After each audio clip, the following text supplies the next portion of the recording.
Hello, traders. Thanks for joining me. It is Tuesday, August 5th, 2014, 8 a.m. Chicago time. Derivatives trading involves substantial risk of loss and is not suitable for all investors. My personal opinions, market data, and recommendations are subject to change without notice. Past performance is not indicative of future results.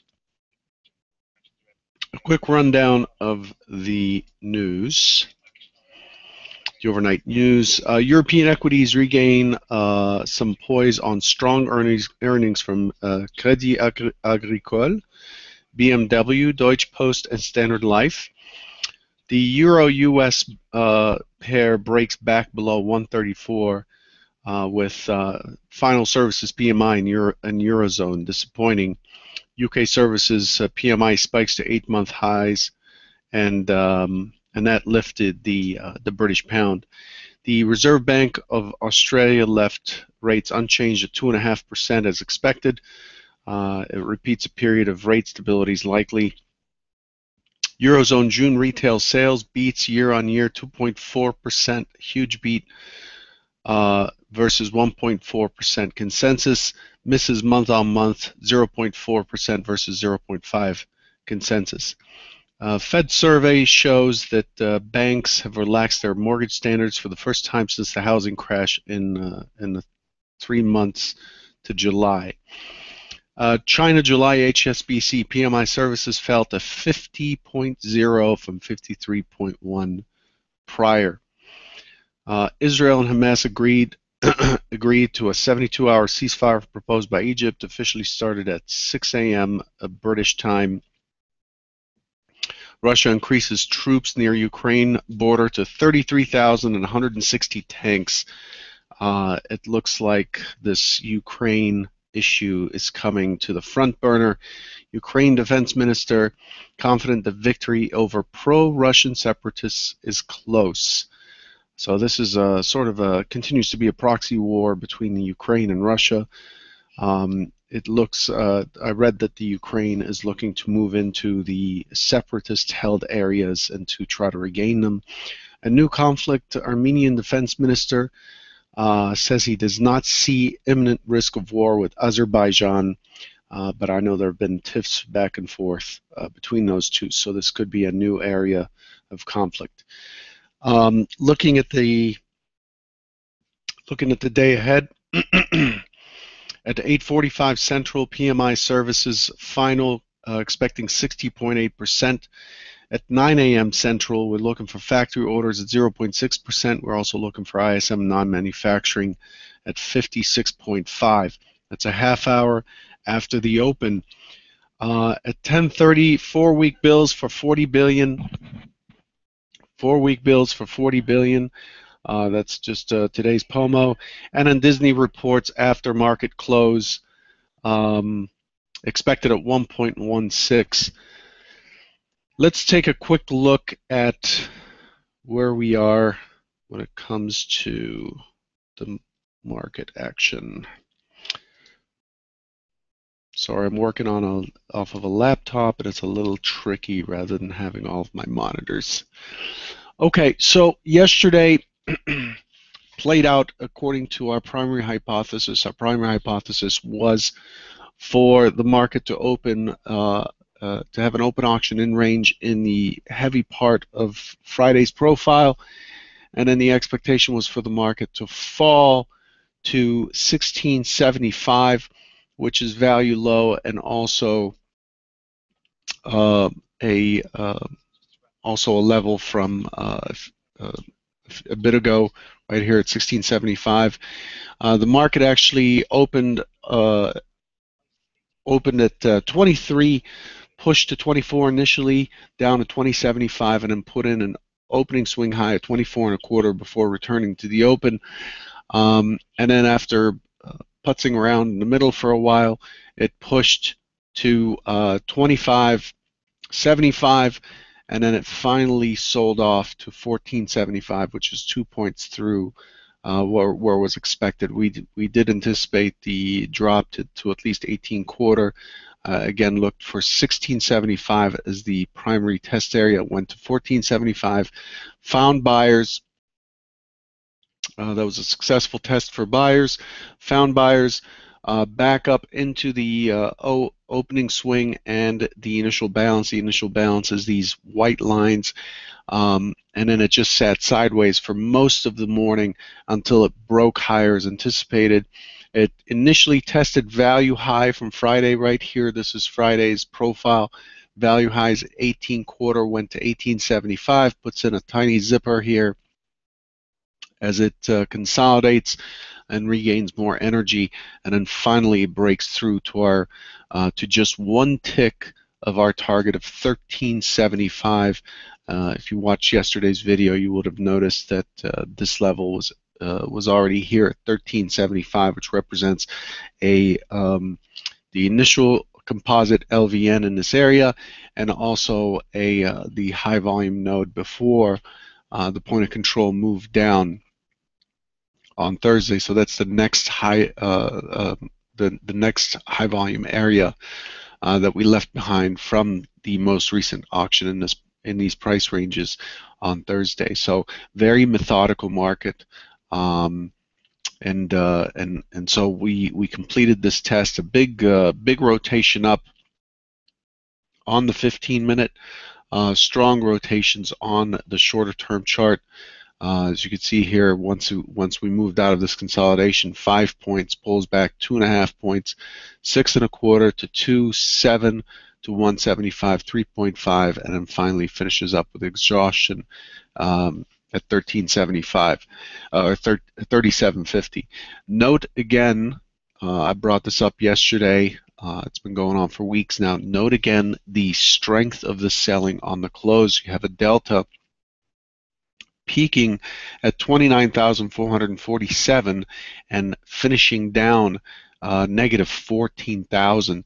That's a pretty big swing. It's about 44 to 45,000 contracts more hitting the bid from here to here.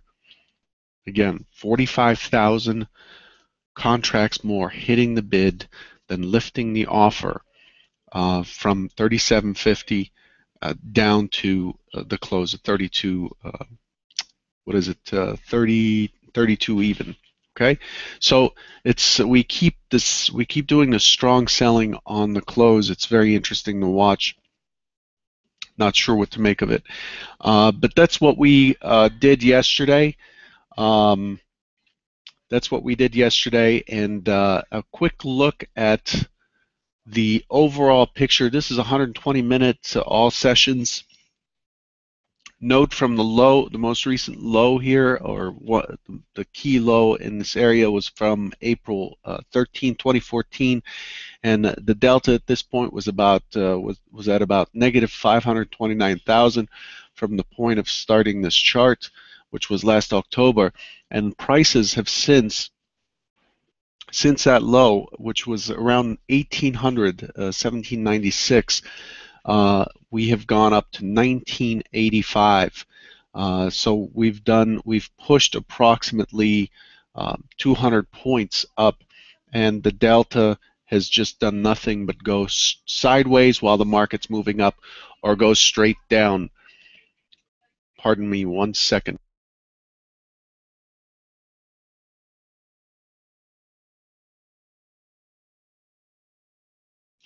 Sorry about that. A lot of noise here. So it's just rotated down, and is now pulling back to about 38% of this of the move back up from the high. So this is what we anticipated yesterday, what we talked about yesterday, and what we're looking for is the market to retrace here. We have a very poor structure below. We have a key LVN at 31. We have a secondary LVN at 25.75, and the market's currently trading at 24.50, right up against the lower distribution. So we gave up this strong move up very, very quickly. This is because, as I'd said, the Eurozone numbers and the China numbers contributing to that.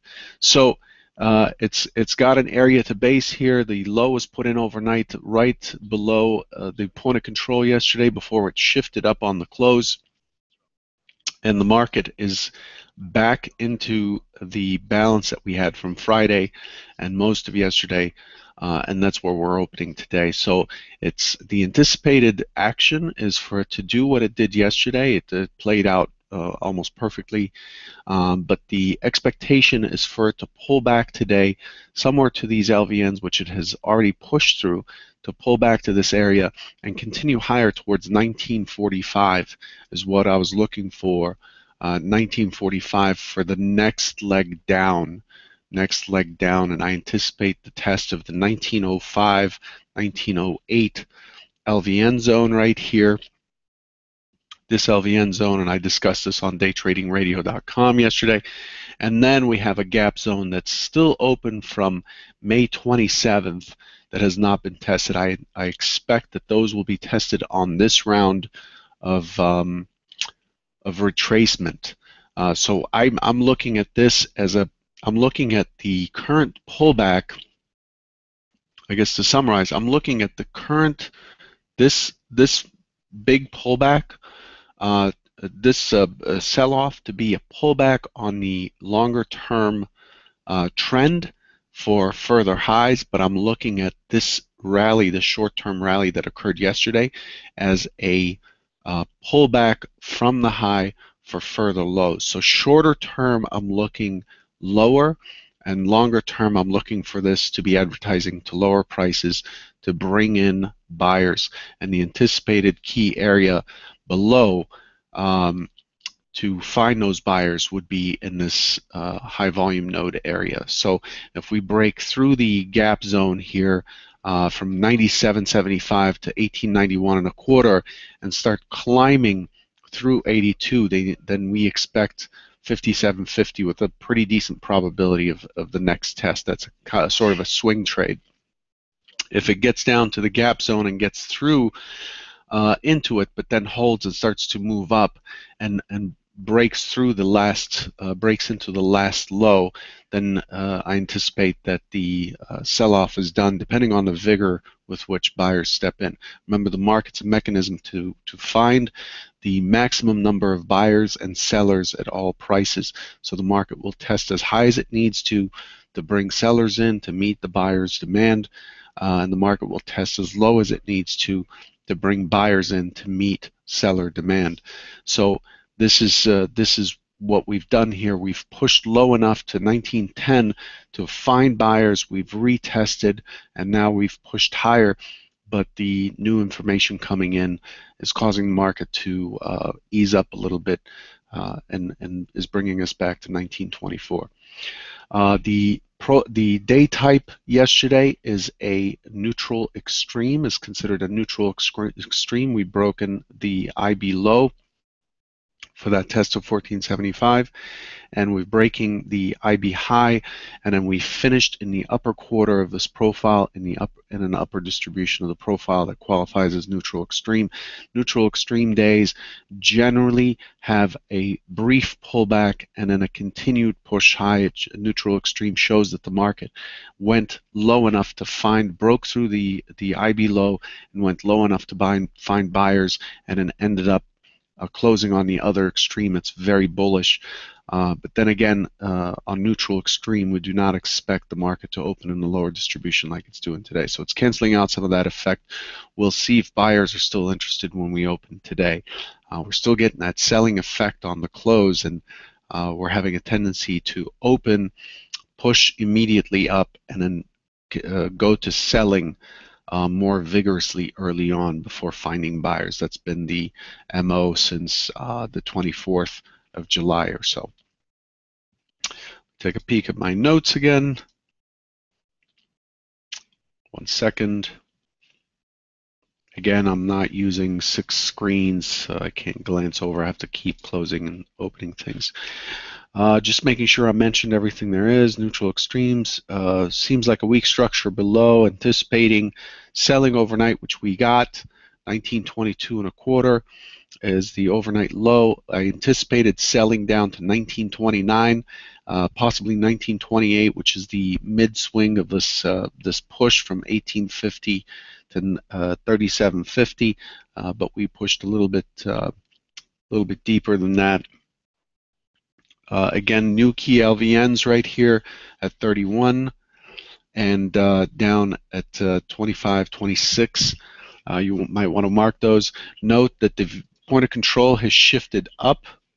The point of control has shifted up for the first time again since July 24th.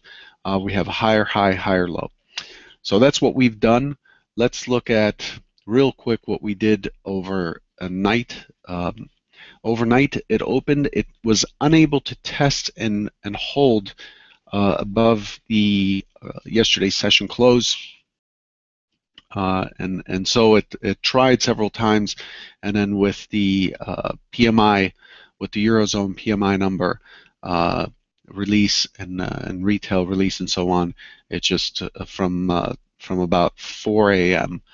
Central, it just continued to sell off.